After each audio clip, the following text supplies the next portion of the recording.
So hello friends, welcome to our YouTube channel. Today in this video we will discuss about the voices part 2.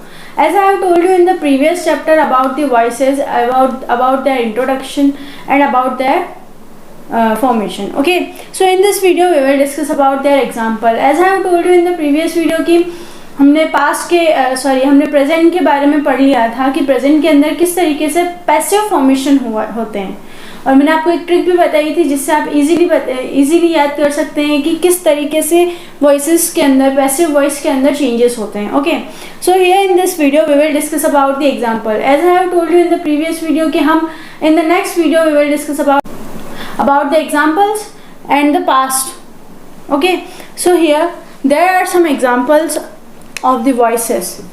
This all are in the present. Okay, कि present के अंदर जैसे हमने उस video के अंदर हमने previous video के अंदर पढ़ लिया था कि प्रेजेंट सिंपल का फॉर्मेशन कैसे होता है, पैसिव फॉर्मेशन कैसे होता है, प्रेजेंट परफेक्ट का फॉर्मेशन कैसे होता है, और प्रेजेंट कंटिन्यूअस का पैसिव फॉर्मेशन कैसे होता है. और मैंने आपको कहा था कि हम एग्जांपल्स के बारे में नेक्स्ट वीडियो के अंदर पढ़ेंगे. उस दिन मैंने आपको ये बात बोली थी. तो here there are the examples of the present simple. Okay, these are the active passive. I denoted them from the A and P. So here the first example is of present simple. तो present simple के अंदर जैसा आप देख सकते हो कि active voice हमने उस दिन पढ़ा था कि एक्टिव वॉइस तो नॉर्मली वॉइसेस होते हैं. नॉर्मली जो प्रेजेंट का जो फॉर्मूला है, जिसे हम लोग फॉर्मूला बोलते हैं, जो फॉर्मेट है उसी के हिसाब से चलेगा. और पैसिव के अंदर हम लोग क्या करेंगे, चेंजेस करेंगे. So here is the active voice like we respect him. So you can say here, instead of we respect him, you can say, if you are making the passive voice, so you can say that he is respected. अब आप बोलोगे मैंने तो यहाँ by us भी लिखा है, but if you will say कि he is respected, वो भी सही है. by us, क्योंकि हम लोग जानते हैं कि मॉडर्न इंग्लिश टर्म्स के अंदर ना पैसिव वॉइस के अंदर भी चेंजेस होते हैं बहुत सारी बार. कि मॉडर्न इंग्लिश टर्म में पैसिव वॉइसेस का भी चेंजेस होता है. जैसे यहाँ मैंने बोला कि ही इज़ रेस्पेक्टेड, तो ये एक क्या है, ये एक मॉडर्न इंग्लिश टर्म के हिसाब से बोला जाएगा. He is respected by us. We all know कि अगर हम उसे रेस्पेक्ट दे रहे हैं तो वो हमारे द्वारा जो है वो रेस्पेक्टेड किया जाएगा. तो insist of he is respected by us, you can से ही इज़ रेस्पेक्टेड. ओके, ये मैंने इसलिए बताया ताकि मैं आपको बता सकूं, ये इसलिए लिखा गया मैंने ताकि मैं आपको बता सकूं कि ही इज़ रेस्पेक्टेड भी सही है और ही इज़ रेस्पेक्टेड बाय अस भी सही है. अब आप बोलोगे मैम आप तो दो बातें कर रहे हो. नहीं, ही इज़ रेस्पेक्टेड मॉडर्न टर्म में आता है और ही is respected by us traditional term में आता है. सेकंड है इसी का,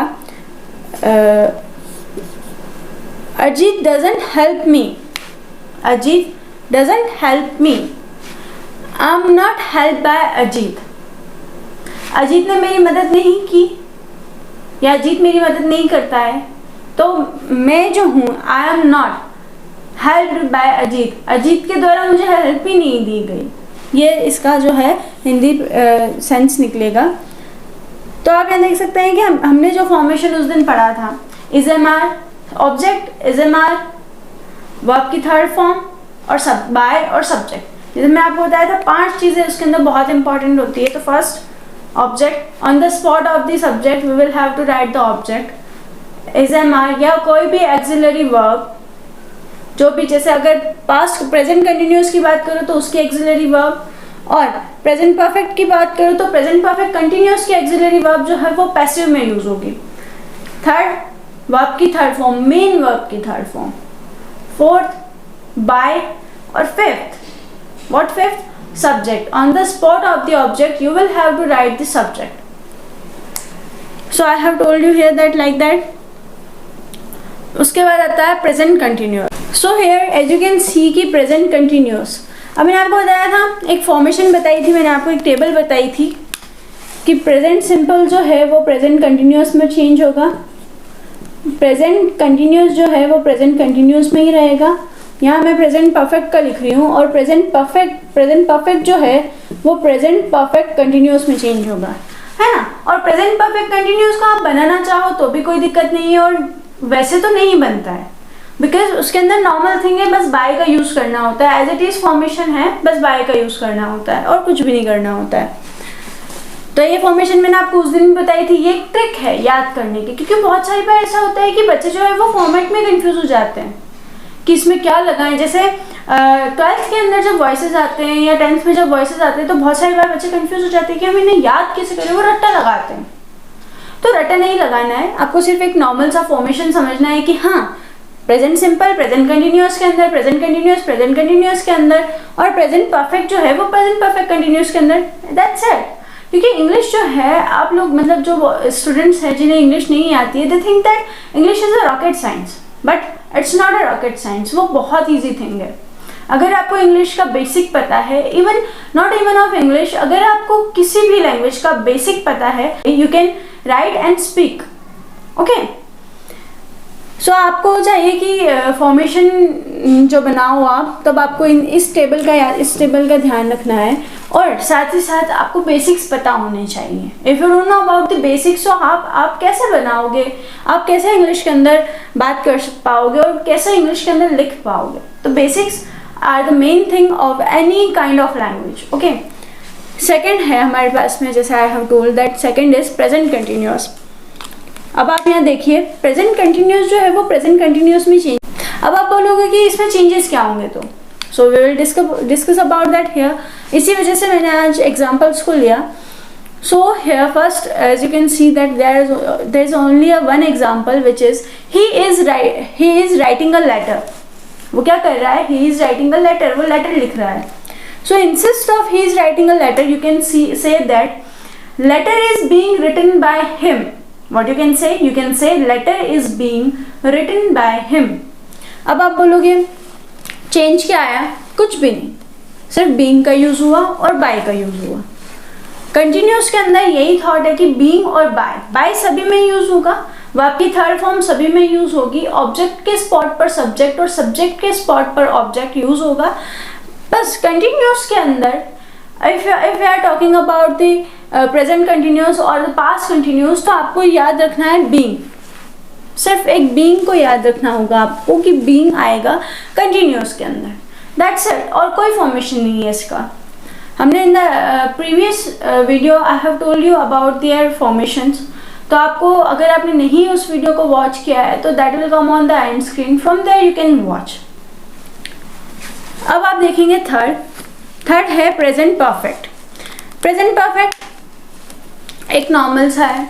इसकी एक्टिव पे से अगर हम एक्टिव की बात करते हैं या हम इसके फॉर्मूला, जो इसको आप फॉर्मूला बोलते हो, इसके फॉर्मेट की अगर हम बात करें तो हम टेंस में जब when we will discuss about the tense, हम उसमें पढ़ेंगे कि इसका फॉर्मेट होता है सब्जेक्ट, वो एक नॉर्मल है।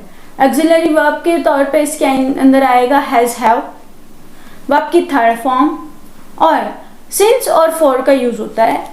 सो हियर यू कैन सी, यहाँ कोई सिंस और फॉर का यूज नहीं करना है, because we are discussing about the voices, not about the tenses. So here the active voice का जो फॉर्मेशन है वो है Nutan has written this letter. तो Nutan subject, has have has आ चुका है, रिटन आ गया है यहाँ पर थर्ड फॉर्म जो है, और as it is object. So you can see here that, you can see that this letter has been written by Nutan. Simple सी बात है, प्रेजेंट परफेक्ट जो है वो प्रेजेंट परफेक्ट कंटिन्यूस में एज इट इज चेंज हो गया, बस क्या डिफ्रेंसिएशन आया बाय का। अगर आपने 10th और 12th में जब आपने पढ़ा होगा टेंस को, और जब हम सेंटेंसेस बनाते हैं तो वहाँ इन चीज़ों का यूज़ होता है और हमें पता चल जाता है कि हाँ ये प्रेजेंट कंटिन्यूस का है, ये प्रेजेंट परफेक्ट कंटिन्यूस का है। और अगर नहीं पता चलता है तो don't worry, I will make when we will discuss about the tenses, I will not give you like examples के तौर पे भी समझाऊंगी, और एक जो फॉर्मूला है उस बेसिस पे मैं आपको नहीं बताऊंगी। मैं सिर्फ आपको उसके अंदर एक टेबल बना दूंगी, एक सिंपल सी टेबल, जिससे we will learn about the tenses, okay. So tenses भी कोई हार्ड एंड फास्ट रूल तो है नहीं टेंसेस के अंदर, बिना वॉइसेस के अंदर है। सो यहाँ पर हमने देख लिया कि एक्टिव पैसिव वॉइस कैसे कन्वर्ट हुआ। We respect him, he is respected by us. Ajit doesn't help me, I am not help by Ajit. Simple सी बात है, अगर कोई बोल रहा है कि Ajit does not help me, अगर मैंने बोला कि यू डिडंट हेल्प मी या you don't help me, so I am not help by you. Simple सी बात है कि मैं तुमने मेरी हेल्प नहीं की। प्रेजेंट कंटिन्यूस का एक ही फॉर्मेट है कि he is writing a letter, तो letter is written by him, letter is being written by him. बहुत सारी बार कंफ्यूज हो जाते हैं, बीइंग भूल जाते हैं। सो इस बीइंग को हमेशा याद रखना है कि कंटिन्यूस के अंदर पहले आप पास्ट कंटिन्यूस पढ़ो, प्रेजेंट कंटिन्यूस पढ़ो और फ्यूचर कंटिन्यूस भी पढ़ो। वैसे तो आई थिंक फ्यूचर कंटिन्यूस में नहीं बनता है वॉइसेस, बट अगर बनता भी है तो वो एक होगा कि बीइंग को हमेशा याद रखना है। थर्ड आता है present perfect. Nutan has written this letter has been written by Nutan. अब हमने ये एग्जांपल्स पढ़ लिए, now we will discuss about the past. Past का क्या फॉर्मेशन है, कैसे क्या होगा, सिंपल सी है कि इसी टेबल के हिसाब से हम उसे भी चेंज करेंगे। एंड वी विल डिस्कस, अगर होता है तो हम अभी इसके पास्ट के भी सेंटेंसेस अभी कर लेंगे, नहीं तो we will discuss about them in the next video. Okay, so you can see here कि हमने पास्ट का जो फॉर्मेशन है उससे चालू किया है। सो पास्ट के फॉर्मेशन में होता क्या है, नथिंग। अब आप बोलोगे क्यों, बिकॉज जैसा हमने उस टेबल के हिसाब से जैसा मैंने आपको पहले बताया था, प्रेजेंट के अंदर एज इट इज़ पास्ट में भी होता है। बस डिफ्रेंसिएशन ये है कि एक्सिलरी वर्ब्स जो हैं, जो हेल्पिंग वर्ब्स जो हैं, वो हर जगह चेंज हो जाएगी। सो बट बहुत सारी बार कंफ्यूजन हो जाता है। हम जैसे डायरेक्ट इनडायरेक्ट सेंस में होता है ना कि प्रेजेंट जो है वो पास्ट में चेंज होता है, वैसे ही बहुत सारी बार ऐसा होता है कि बच्चे जो हैं वो डायरेक्ट इनडायरेक्ट सेंटेंसेस बना देते हैं एक्टिव पैसिव वॉइस का भी। सो बिकॉज ऑफ देम कि हमें बताना पड़ता है कि नहीं ऐसा नहीं ऐसा होता है, ऐसा नहीं ऐसा होता है, ताकि जो फॉर्मेशन है वो सही हो जाए। और यू कैन से दैट कि बहुत सारी बार ऐसा भी होता है कि बच्चे कंफ्यूज हो जाते हैं, तो because of clearing that confusion मैंने यहाँ पे एक पास्ट को भी लिया है। So as you can see here that active जो voices है, as I have told you in the previous video और I have told you again and again that कि active जो है वो जो tense का जो formation है as it is रहता है, और passive के अंदर हमेशा changes होते हैं। So don't think कि active भी change होता है passive के साथ साथ, नहीं, active normally रहेगा, active जो है वो normally रहेगा, और passive के अंदर ना changes आ जाएंगे। पैसिव जब हम बनाएंगे तो हमारे पास चेंजेस आ जाएंगे। As you can see here that past simple के अंदर हमने देखा है सब्जेक्ट, वर्ब की सेकंड फॉर्म और ऑब्जेक्ट, और ऑक्सिलरी वर्ब्स जो होती है पास्ट सिंपल की स्पेशली वो होती है डिड। सो हम इसको अगर जब पैसिव में चेंज करेंगे तो हम बोलेंगे object on the spot of the subject we will written the object. और वॉज वर्ड, क्योंकि हम इसको कहाँ चेंज कर रहे हैं, पास्ट कंटिन्यूस के अंदर, तो वॉज वर्ड, वर्ब की थर्ड फॉर्म बाय और सब्जेक्ट, ठीक है। पास्ट कंटिन्यूस एक्टिव के अंदर सब्जेक्ट वॉज वर्ड, वर्ब की आईएनजी फॉर्म और ऑब्जेक्ट, और पैसिव के अंदर object was word being, verb की थर्ड फॉर्म बाय और subject. As I have told in that कि past continuous specially in the continuous आपको क्या करना है, सिर्फ बीइंग का यूज करना है। When we will write the sentence और we will discussing about the sentences on that, तो वहाँ पर हम बताएंगे, वहाँ आराम से आप सबको समझ में आ जाएगा कि कहना क्या चाहता है ये। पास्ट परफेक्ट एक्टिव के अंदर आता है हेड और वर्ब की थर्ड फॉर्म, और सब्जेक्ट और ऑब्जेक्ट तो हमें पता ही है, हेड और वर्ब की थर्ड फॉर्म। तो अब आप बोलोगे कि यार यहाँ पे वर्ब की थर्ड फॉर्म आ रही, तो क्या पैसिव के अंदर भी वर्ब की थर्ड फॉर्म आएगी या फिर कोई और फॉर्म आएगी? नहीं।